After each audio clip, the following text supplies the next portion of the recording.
আরজিকর ঘটনার শুনানিতে প্রধান বিচারপতি কিন্তু রীতিমতো রাজ্য সরকারের যেই পরিকল্পনাটি ছিল সেই পরিকল্পনাটি কিন্তু পুরোপুরি ভেঙে দিল। কোন পরিকল্পনা?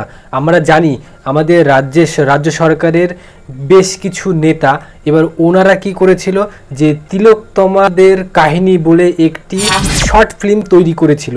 সেই শর্ট ফিল্মটি বিভিন্নভাবে কন্ট্রোভার্সিয়ালভাবে প্রচার করানোর একটি প্ল্যানিং করেছিল।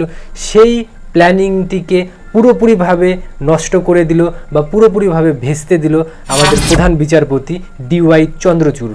কি করে রাজ্য সরকারের এই যে ইচ্ছাটি সেটি ভেঙে গেল সেটি এই ভিডিওতে তোমরা জানতে পারবে। এবার আমরা কিন্তু জানি তিলোত্তমার পরিবারের তরফ থেকে যে আইনজীবীকে নিযুক্ত করা হয়েছিল বিকাশ রঞ্জন, তাকে কিন্তু সরিয়ে দিয়ে তার পরিবর্তে বৃন্দা গ্রোভার নামে আরেকটি মহিলা আইনজীবীকে নিয়োগ করা হয়েছিল। সেই আইনজীবী সুপ্রিম কোর্টে গিয়ে সেই সুপ্রিম কোর্টে বললেন যে আমাদের যে তিলোত্তমা সেই তিলোত্তমার কিন্তু এখনও নাম ব্যবহার করে বিভিন্ন সোশ্যাল মিডিয়াতে চলছে, ওর ছবি দিয়ে বা ওর নাম দিয়ে। এবার সেই সমস্ত কাজকর্মগুলো কিন্তু চলা কোনো মতে ঠিক না। এবার সেই পরিপ্রেক্ষিতে এই বৃন্দা গ্রোভার ইনি বলেন যে আমাদের রাজ্য সরকারের বেশ কিছু নেতারা তারা কি করেছে যে তিলোত্তমাদের কাহিনী নামে একটি শর্ট ফিল্ম তৈরি করেছে। যেই শর্ট ফিল্ম এগুলো যদি পাবলিশ হয় সেক্ষেত্রে কিন্তু বড়সড় তিলোত্তমার নামের যে একটি কলঙ্ক সেটা কিন্তু লাগতে পারে।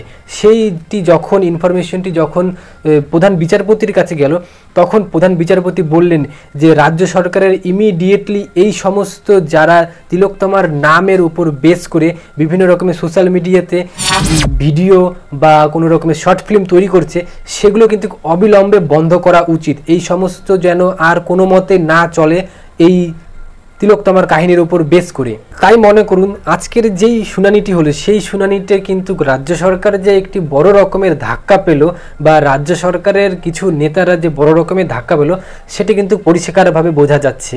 এবার এই ধাক্কার পরিপ্রেক্ষিতে কোনো মতেই কিন্তু এবার যেই শর্ট ফিল্মটি প্রকাশিত হওয়ার কথা ছিল যার জন্য এত রকমের কন্ট্রোভার্সি হলো যে দুজন যারা তৈরি করলো তাদেরকে তাদের পদ থেকে সরিয়ে দিল, বরখাস্ত করে দিল। তা সত্ত্বেও অনেক রকমের ভেবেছিল যে অনেকটা তো প্রচার হয়ে গেল তো হয়তো রাজ্যের বেশিরভাগ অংশের মানুষই দেখবে। তো এই যে প্ল্যানিংটা এই প্ল্যানিংটাতে পুরোপুরি জল ঢেলে দিল আমাদের প্রধান বিচারপতি। এই ভিডিওতে এটুকুই। পরবর্তী আর কিছু অংশ নিয়ে পরবর্তী নতুন একটি ভিডিওতে দেখা হচ্ছে। আর এই ভিডিওটা যদি ভালো লেগে থাকে তাহলে একটি করে লাইক করবেন আর একটি করে শেয়ার করে দেবেন ভিডিওটিকে। আর চ্যানেলটি নতুন একটি করে সাবস্ক্রাইব করে দেবেন। দেখা হচ্ছে পরবর্তী নতুন একটি আপডেটেড ভিডিও নিয়ে।